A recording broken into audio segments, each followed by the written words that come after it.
نحمده ونصلي على رسوله الكريم اما بعد فاعوذ بالله من الشيطان الرجيم بسم الله الرحمن الرحيم ولا تجعل يدك مغلولة إلى عنقك ولا تبسطها كل البسط فتقعد ملوما محسورا إن ربك يبسط الرزق لمن يشاء ويقدر إنه كان بعباده خبيرا بصيرا ولا تقتلوا أولادكم خشية إملاق نحن نرزقهم وإياكم إن قتلهم كان خطئا كبيرا۔ سورۃ بنی اسرائیل کا درس چل رہا ہے۔ اسی سورۃ کی آیت نمبر 29 سے لے کر 31 تک تلاوت کی گئی۔ گزشتہ آیتوں کے اندر اللہ رب العزت نے فرمایا کہ جو قریبی رشتہ دار ہیں ان کا حق ادا کرو، اور جو مسافر ہیں ان کا حق ادا کرو، اور جو محتاج ہیں مسکین ہیں ان کا حق ادا کرو، اور ان کا جتنا بھی ہو سکے ان کے ساتھ تعاون کرتے رہو صدقہ خیرات سے۔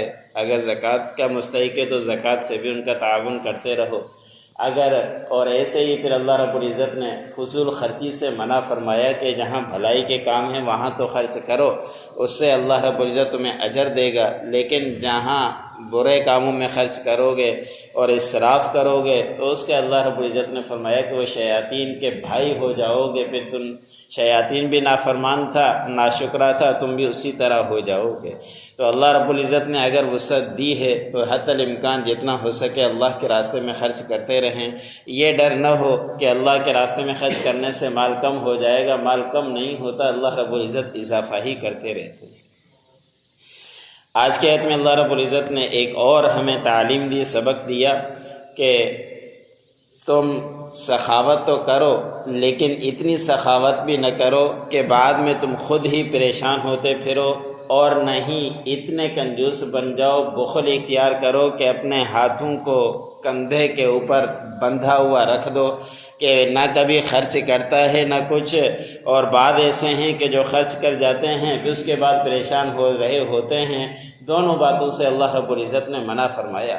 اتنا جتنی وسعت ہے اس کے مطابق اللہ کے راستے میں خرچ کرتا رہے، اپنی وسعت سے زیادہ ہرگز خرچ مت کیا کرے۔ آپ صلی اللہ علیہ وسلم کے سامنے بھی اس طرح کے واقعات آئے۔ آپ صلی اللہ علیہ وسلم کے پاس ایک شخص آیا، آپ صلی اللہ علیہ وسلم نے ایک محتاج کے لیے صدقہ خیرات کی تعاون کیا، بات کی، تو لوگوں نے جس قدر جس کے پاس تھا وہ لا کر اس کے پاس دے دیا۔ ایک شخص نے تھوڑی چھوٹی سونے کی ڈلی تھی وہ کی لا کے آپ صلی اللہ علیہ وسلم کے سامنے پیش کر دی کہ یہ دے دو ان کو۔ جب وہ لے لی تھوڑی دیر کے بعد وہ خود بھی مانگنے لگ گیا، تو آپ صلی اللہ علیہ وسلم نے ناراضگی کا اظہار کیا، غصے کا اظہار کیا، وہی ڈلی اٹھا کر اس کی طرف پھینکی۔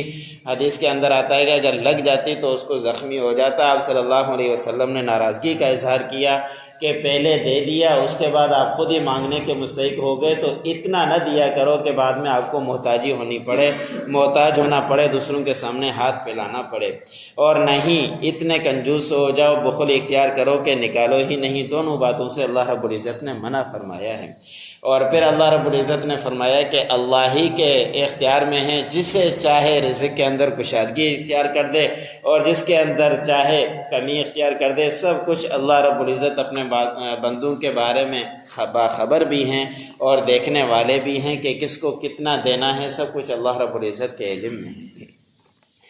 اگلی آیت کے اندر اللہ رب العزت نے فرمایا کہ تم مال کے ڈر کی وجہ سے کہ مال کم ہو جائے گا، اسی خوف کی وجہ سے اپنی اولاد کو قتل ہرگز مت کیا کرو کہ ہمارے اگر اولاد بڑھ جائے گی تو پھر کہاں سے ان کو کھلائیں گے، تو پھر اور کمی آ جائے گی۔ اس کے ڈر سے، اللہ کے اس ڈر سے کہ مال کہاں سے آئے گا، مال کے ڈر کی وجہ سے تم کسی کو قتل ہرگز مت کیا کرو۔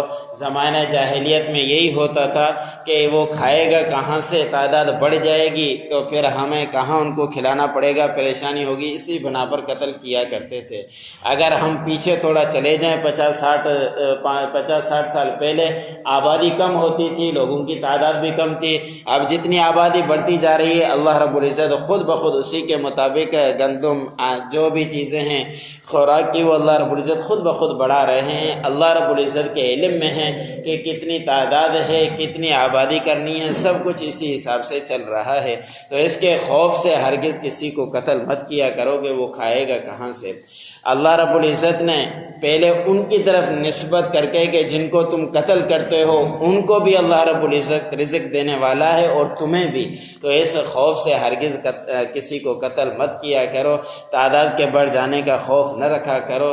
اللہ رب العزت ہی رزق دینے والا ہے۔ قرآن پاک کے اندر بھی جا بجا اللہ رب العزت نے فرمایا وَمَا مِن دَابَّةٍ فِي الْأَرْضِ إِلَّا عَلَى اللَّهِ رِزْقُهَا، کہ کوئی بھی چرند پرند زمین کے اوپر چلنے والا ایسا نہیں جس کا رزق کا ذمہ اللہ رب العزت نے اٹھایا نہ ہو۔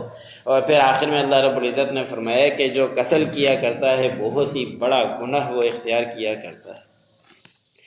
وَلَا تَجْعَلْ يَدَكَ مَغْلُولَةً إِلَىٰ عُنُقِكَ، اور آپ مت ہو جاؤ اپنے ہاتھوں کو اپنے گردن کے ساتھ بندھے ہوئے کی طرح، وَلَا تَبْسُطْهَا كُلَّ الْبَسْطِ، اور نہیں اس کو کشادہ کر دو، کھول دو، ہر طرح سے کشادہ کرنا، فَتَقْعُدَ مَلُومًا مَحْسُورًا، پھر آپ بیٹھ جاؤ ملامت کیے ہوئے اور تھکے ہارے ہوئے۔ ان ربک یبسط الرزق لمن یشاء ویقدر، بے شک آپ کا پروردگار رزق کو کشادہ کرتا ہے جس کے لیے چاہے اور جس کے لیے چاہے کمی اختیار کرتا ہے۔ انہ کان بعبادہ خبیرا بصیرا، بے شک آپ کا پروردگار اپنے بندوں کے بارے میں باخبر ہے اور دیکھنے والا ہے۔ وَلَا تَقْتُلُوا أَوْلَادَكُمْ خَشْيَةَ إِمْلَاقٍ، اور تم قتل مت کرو اپنی اولاد کو جائیداد کمال کے ڈر سے کہ ہم کھائیں گے یہ کہاں سے۔ نَحْنُ نَرْزُقُهُمْ وَإِيَّاكُمْ، ہم تو ان کو بھی رزق دیتے ہیں اور تمہیں بھی۔ إِنَّ قَتْلَهُمْ كَانَ خِطْئًا كَبِيرًا، بے شک ان کا قتل کرنا یہ بڑا گناہ ہے۔